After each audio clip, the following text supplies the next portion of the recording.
Happy early birthday, Madeline! The room erupted in applause, the kind that feels rehearsed. Fairy lights flickered across familiar but distant faces. Uncle James, Aunt Carol, even Jenna, my cousin who only shows up when there are gifts or gossip. Everyone was smiling. Everyone but me.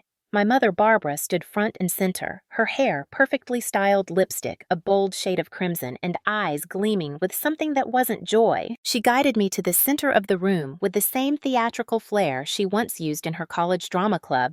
"Sit here, sweetheart," she said, ushering me onto the couch like it was a throne. My father Robert appeared with a cocktail already in hand. "Your favorite green apple gin?" He beamed. I stared at it. I haven't liked gin since I was 25. I took the glass anyway. Then I saw it, a leather-bound folder sitting neatly on the side table, too formal, too intentional. This wasn't just a birthday gathering. It was an ambush dressed in confetti. I reached for the folder. "Maybe later, sweetheart," Barbara said quickly, her hand lightly pressing mine.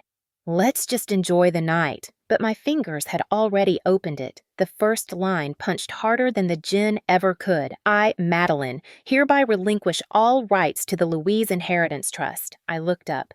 "What is this?" Barbara smiled, her lips too tight. "It's just a formality, honey. For tax purposes." "Tax purposes," I repeated, scanning further. "Or is it a way to move Grandma's entire estate without telling me?" The room shifted. People stopped chewing, stopped laughing. Ethan, my younger brother, the same one who'd once asked me for $8,000 to cover an emergency surgery, only to buy a used SUV, stepped forward.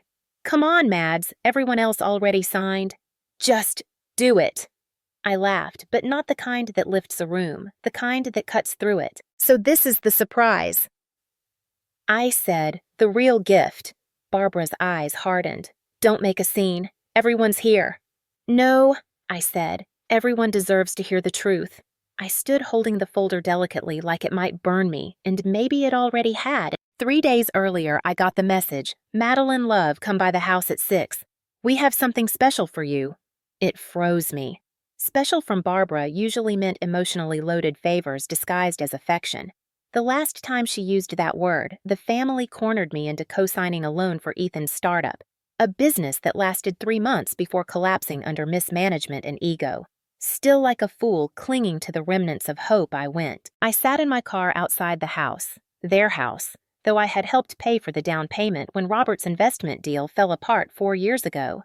The windows glowed with warm yellow light. I could hear laughter from inside, familiar and hollow. I stepped out, adjusted my coat, and rang the bell. Barbara opened the door as if she'd just won something. "Surprise," she beamed, pulling me in. "You didn't think we forgot, did you?"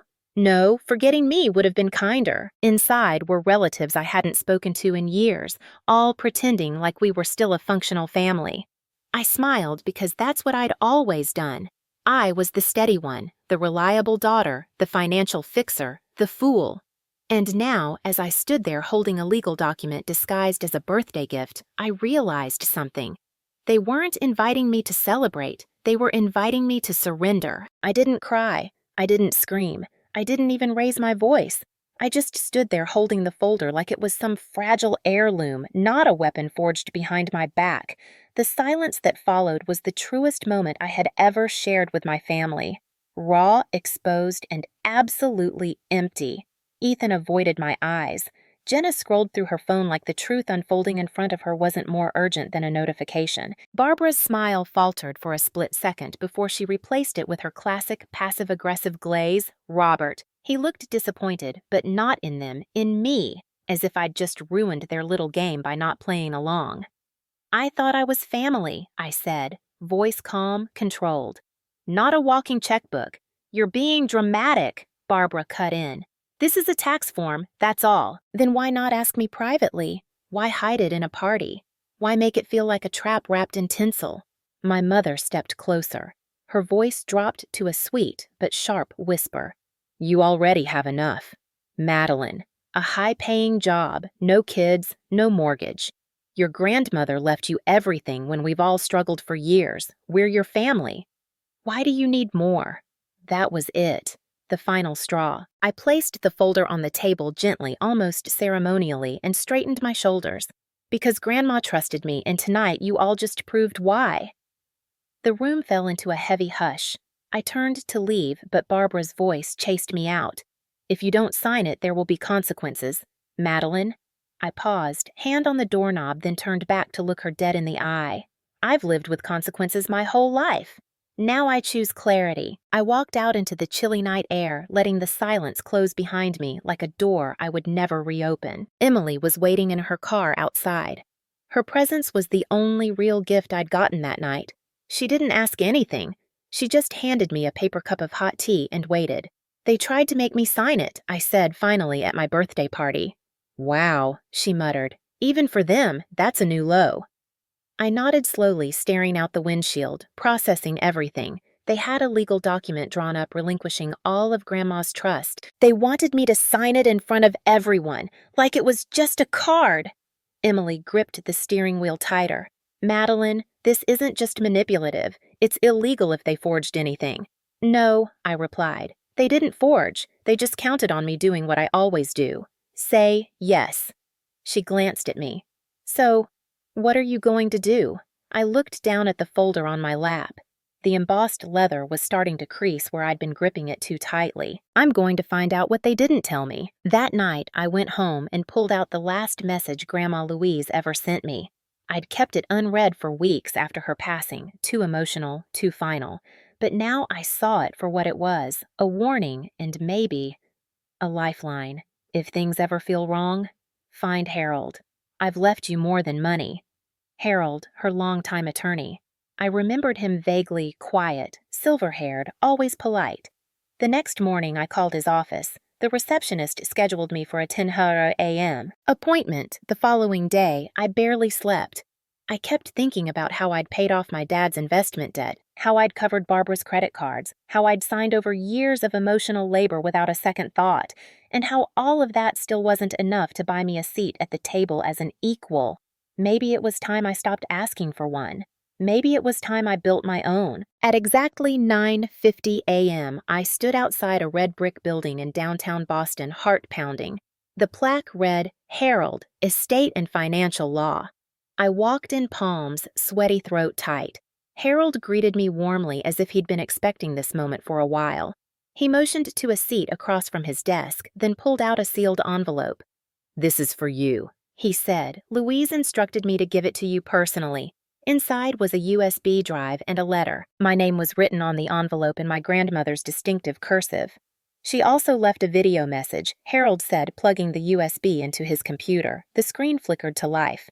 And then there she was. Grandma Louise, serene, strong, unapologetic. If you're watching this, Maddie, her voice began, then things have unfolded exactly as I feared. The video played in silence, but my heart was pounding so loudly I could barely hear my grandmother's voice. Her face filled the screen softly, lit her silver hair, pinned back like always, her eyes sharp even with the weight of age. If you're watching this, Maddie, then things have unfolded exactly as I feared. I want you to know. I never trusted them with your future. I leaned forward, breath held. For years, I watched your mother, your father, even your brother treat family like a currency. And you were the only one who never asked me for a thing. That's why I left everything to you. Not because you needed it, but because you were the only one who wouldn't waste it. I clenched the arms of the chair as the video continued. I know they will try to convince you that signing it all away is the fair thing to do, that it's family. But family doesn't come with a price tag. And if they try to pressure you, manipulate you, guilt you, don't give in. The screen faded briefly, then switched to a scanned document. The original trust agreement. Harold paused the video, then looked at me. There's a clause you should see, he said, highlighting a line with his pen. If the beneficiary is coerced, deceived, or manipulated into forfeiting their rights, the trust shall be automatically dissolved and its total assets distributed equally to the 4 designated charitable foundations. I stared at it. They have no idea this exists, Harold said quietly. I swallowed hard. So, if I had signed that paper, you would have not only lost everything, but you'd have enabled them to keep control, scot-free. I sat back, mind spinning. There's more, Harold added. Louise left a second video, one meant for your family. He handed me a clean USB drive. "What do you want to do?" he asked. I didn't answer right away. I looked out the tall window of his office across the park where golden leaves swirled on the breeze. Then I looked back at him and said, "I want them all to watch it together." Emily was waiting for me in the parking lot, leaning against her car with 2 bubble teas. "You okay?" she asked. I got in, handed her the USB, and started the engine. "I will be—" As we drove, I told her everything, the secret clause, the video, the fact that Grandma Louise had known all along what was likely to happen. Emily's grip tightened around her drink. She outplayed them before they even made their move. "She didn't just leave me money," I said. "She left me a defense, and now a counterattack." I could almost see the gears turning in her head. "You're going to show them the video?" I nodded. "Tomorrow at my place. This time I'm hosting the gathering." A smile slowly spread across Emily's face. "So your surprise party becomes their surprise twist."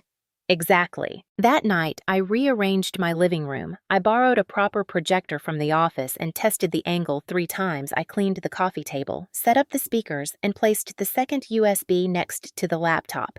I wasn't nervous. I wasn't angry. I was ready. At 4:59 p.m., the next day, the doorbell rang.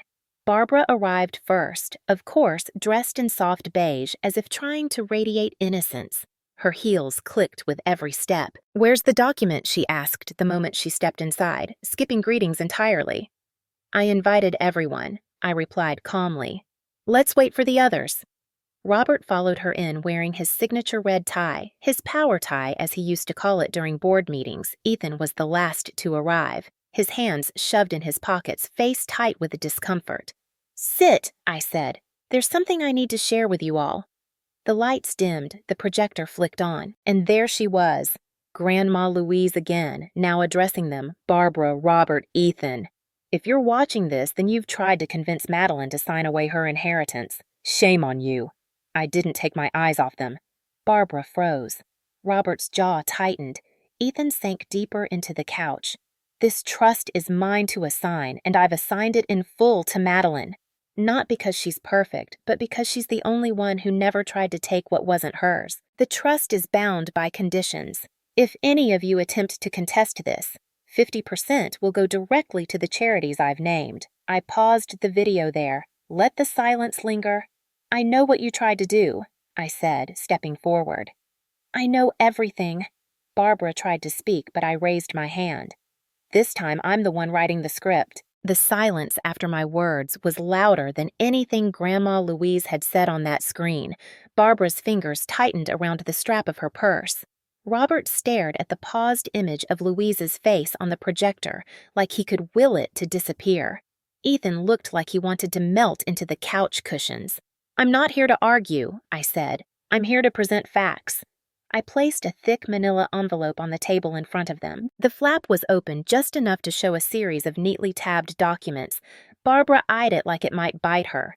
"These are bank statements, credit card records, wire transfers, all of them linked, some directly, others a little more cleverly to me, or more specifically to accounts that were opened under my name." Barbara opened her mouth. I didn't let her speak. "One of them dates back to college, a card I never signed for.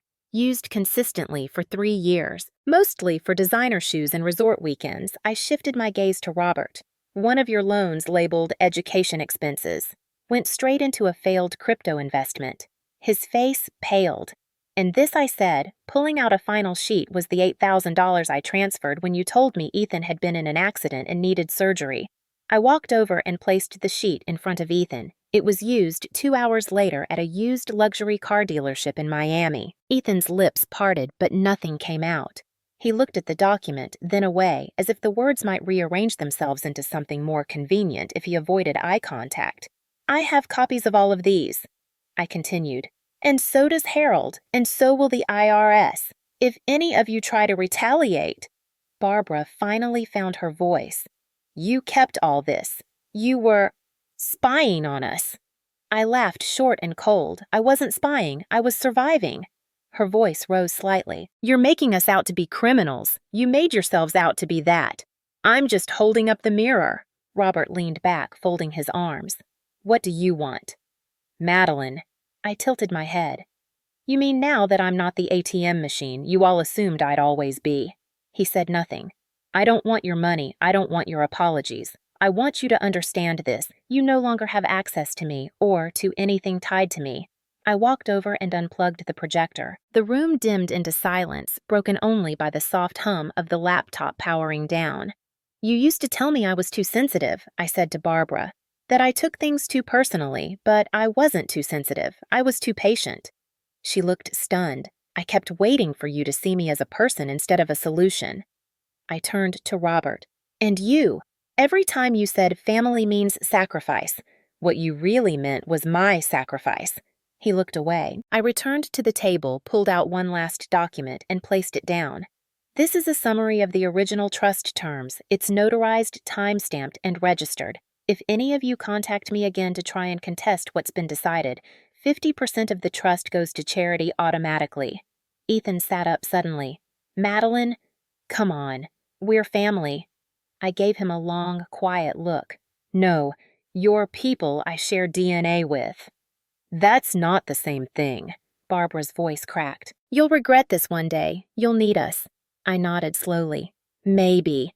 But I'd rather need help than be used by people who only call me when their credit cards are maxed out. I walked to the door, opened it, and stepped aside. This meeting is over. They left in staggered silence. Barbara was the last to go. She paused at the doorway like she wanted to say something maternal and wounding. But this time she didn't have the script. She just walked out. Later that night, I sat in my apartment. The projector packed away the USB back in its case. The silence felt different now. Less lonely, more earned. Emily stopped by, around 9, carrying a half-eaten pizza and a bottle of wine. She plopped down next to me, tossed her shoes across the room, and said nothing for a long time. Then, you burned it down. No, I said quietly. I finally stopped letting them burn me. I arrived at Harold's office 20 minutes early on Monday morning. The sun hadn't even climbed over the Boston skyline yet, but I was already dressed in a navy blazer, hair tied back, and heart steadier than it had been in weeks. I wasn't there to second guess. I was there to sign off on a legacy and reclaim mine. The family meeting was scheduled for 900 a.m. sharp, not out of respect. Of course, Barbara just liked pretending to be punctual when there was something at stake. Harold had already arranged everything. The long oak conference table was polished. A thick binder sat at each place. The projector was cued with the final video from Louise, the one she had labeled in bold handwriting, for closure, and if necessary, exposure. Harold entered the room holding a second folder. Everything's in place, he said, and as requested, all documents have been printed, labeled, and notarized. Thank you, I said. Let's make it clean, at exactly 9:00 a.m. The door opened. Barbara swept in first, still clinging to the illusion of dignity in a tailored gray blazer. Her eyes scanned the room like she was taking inventory of the battlefield. Robert followed slightly slower, looking more tired than defiant. Ethan trailed behind, silent and wide-eyed. Harold greeted them neutrally. Thank you all for arriving on time. As outlined in the family trust conditions, we are here to finalize the transfer of ownership related to Louise's estate, including the company shares and asset protections. Barbara scoffed, just loud enough to be heard. I hope this one isn't as theatrical as that little stunt at Madeline's apartment. I said nothing. I just hit play. The screen lit up with Louise's face once again, but this time she wasn't warm or wistful, she was steel. If you're watching this, that means Madeline has done what I always knew she would. Stood up. And it means you've done exactly what I always feared, tried to take what was never yours. Robert shifted in his chair. Barbara, Robert, I know everything. The unreported withdrawals, the private charges to company accounts labeled as family, expenses. You called it keeping things in the family. I call it fraud. Barbara's mouth fell open. Harold didn't flinch. I've transferred ownership of Langston and Hartley to Madeline. She is now the sole beneficiary of my estate, including the company. Not because of sentiment, but because she's the only one who never lied to me. The room froze. Ethan looked stunned. Robert leaned forward as if a closer look might rewrite the words on the screen. I stood up, slid a document across the table, and placed a pen beside it. "This is your resignation," I said, looking directly at Robert. "Sign it, or we move forward with submitting every financial document transaction record and misused fund log to the SEC and IRS. Barbara shot to her feet. "This is illegal," Harold replied calmly. "Actually, it's already been filed and reviewed. What she's offering you is the chance to walk away quietly." Robert's hand trembled slightly as he picked up the pen. "If I sign, you'll keep quiet. I'll stay silent," I replied, "as long as you stay gone." He signed. I handed him a second document. "You are no longer authorized on any company accounts. All discretionary spending privileges are revoked. The company apartment, reclaimed corporate credit cards, canceled.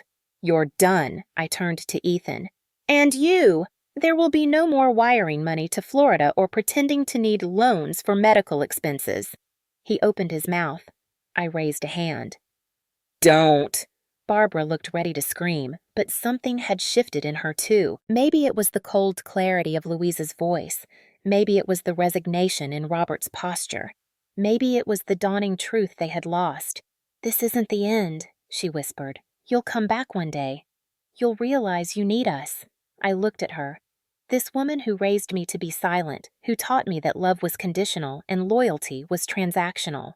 "No," I said. "I already realized I don't." I walked out of the room without slamming the door, but I knew that to them, that soft click as it closed behind me would echo louder than any scream. 2 weeks later, I officially became the CEO of Langston and Hartley, the company my grandmother co-founded when it was just a 2-desk law office in Cambridge. I didn't change much in her old office. I only took down Robert's portrait and replaced it with one of Louise's paintings, a forest path glowing in the last light of day. She had always walked ahead of them. Now I was walking ahead too. Becoming CEO didn't feel like a victory parade. It felt like a quiet shift in gravity. There was no crowd, no champagne, no grand speeches. Just me standing in my grandmother's office. Now mine, watching the sun cut through the glass and fall across the desk where generations before me had sat. I didn't keep much of what my father left behind. I removed his nameplate. I archived the files that bore his signatures, mostly outdated documents and expense sheets, riddled with euphemisms for personal indulgence. I didn't erase him. I just turned the page. What I added was simple. Personal mine. I hung Louise's painting on the main wall, a forest trail lit by the last rays of day. She once told me that it reminded her of resilience.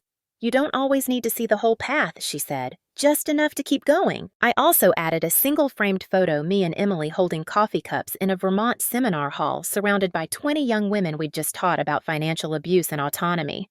Because that was the new chapter. 2 days after the transfer was finalized, I founded the Louise Foundation, a nonprofit dedicated to providing financial literacy and support to individuals who had been manipulated or controlled by their families. It wasn't just symbolic. I wrote it into the company charter. 20% of Langston and Hartley's annual profit would fund the foundation. No vague promises. No corporate responsibility fluff, a direct line from privilege to purpose.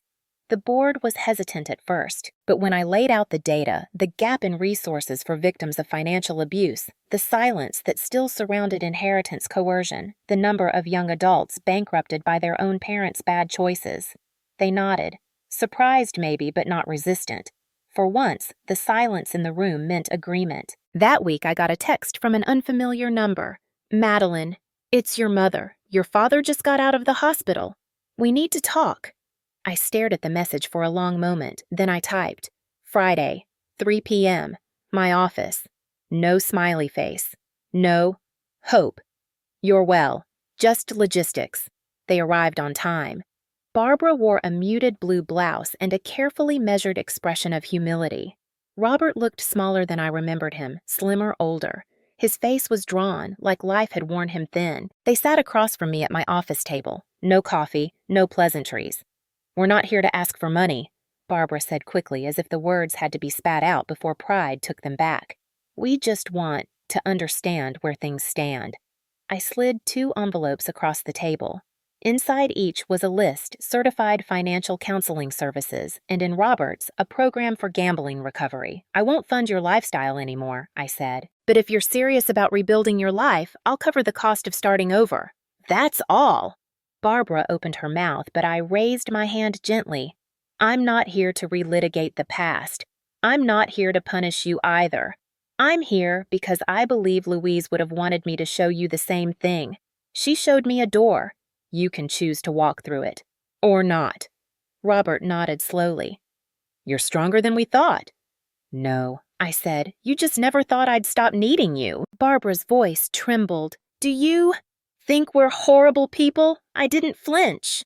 I think you're people who never learned how to love without strings. And worse, you never taught me how to say no. Robert leaned forward. We were scared, Madeline. We didn't think you'd ever leave. I know, I said. That's why you stopped trying to be people worth staying for. They left quietly. No dramatic tears. No angry accusations, just the click of the door again, only this time from the other side. That night, I walked into the foundation office just as a group of college students were setting up folding chairs for a workshop. None of them knew who I was. I liked it that way. Emily arrived 10 minutes later, balancing 2 bubble teas and a laptop under one arm. Word is, she grinned, Ethan's new girlfriend just applied to volunteer for the foundation. I laughed. Well, at least the next generation's making better choices. She handed me a draft of the foundation's new website. We need a blurb for the About Us section, she said. What do you want it to say? I took the keyboard and typed, We believe real love never comes with a price tag, and family should never cost you your freedom. Emily nodded. Your grandmother would be proud. I looked out the window. The city lights shimmered like the trail in that painting. Gentle, deliberate, quietly brave. And for the first time in years, I felt no guilt, no resentment, just peace. A month after the foundation launched, I was invited to speak at a youth summit in Boston. The theme was breaking generational cycles. I almost said no, I didn't see myself as a speaker. I wasn't a polished advocate or a social media voice with bite-sized wisdom. I was just a woman who had been lied to, manipulated, used, and who had quietly decided not to let it happen again. But, Emily said, if you don't tell this story, someone else will tell a watered-down version. And people like us don't need watered down. We need raw. So I said yes. The room wasn't large, maybe 50 people, mostly young adults, a few counselors. I stood at the podium with only a few note cards in my hand and none of them in the right order. I'm Madeline, I said. And maybe the first thing I want you to know is this. You are not selfish for choosing to protect yourself. The room went still. I used to be my family's crisis fund, their fixer. The one who bailed them out, covered the costs, absorbed the damage. They called it love. I called it loyalty, but it wasn't either. A few people nodded slowly. I said yes to things I should have screamed no to because I was taught that being the good one meant being the quiet one. That sacrifice was the price of love. I paused. My voice didn't shake. I wasn't afraid anymore. I had to unlearn that. I had to lose people I thought I couldn't live without, just to realize I could breathe without them. And then I told them everything. Not about lawsuits or boardrooms or transfers of power, but about boundaries. The first time I said, no, I won't co-sign that. The moment I realized silence wasn't strength, it was submission. And finally, I said this. Real family doesn't keep you small. It doesn't punish your independence. It doesn't guilt you into giving up your peace so someone else can have comfort. There was no standing ovation, no tears, just stillness. The kind of silence that says I needed to hear that. In the front row, I noticed someone I hadn't seen before. Ethan. He didn't speak. He didn't approach me afterward, but he nodded once, almost imperceptibly, and I nodded back. Maybe that was all the closure either of us could offer. Maybe it was enough. That night, I returned to the foundation office alone. The building was quiet, save for the buzz of a vending machine and the hum of the air system. On my desk was an envelope I hadn't opened. It was the last handwritten letter from Louise, never emailed, never dictated. Just her loopy cursive, still familiar. Maddie. If the day comes when you must choose between keeping your family and keeping yourself, choose yourself. Real family will never ask you to lose who you are. And if they do, you're not abandoning them, you're freeing yourself. Walk toward peace, always. I folded the letter and placed it in my desk drawer, not out of habit but ceremony. The following week, we opened our second satellite location in Vermont. The walls were painted soft cream. The sign on the door read, "The Louise Foundation." Freedom without apology. We didn't host a ribbon cutting or throw a fundraiser. We opened our doors quietly, just like I had stepped into my new life. I now lived in a small brownstone near Boston Common. It wasn't flashy, it didn't have ocean views or imported marble countertops, but every inch of it was mine. On the bookshelf, a framed photo of Emily and me, our arms slung over each other's shoulders, surrounded by our first team of volunteers. Next to it, another picture, just me, not smiling to prove anything, just smiling. Sometimes people ask me what changed, what finally made me walk away. I tell them nothing changed. That's the point. They didn't change. I did. They never stopped asking. I just stopped answering. And sometimes that's the most radical act of love you can do for yourself.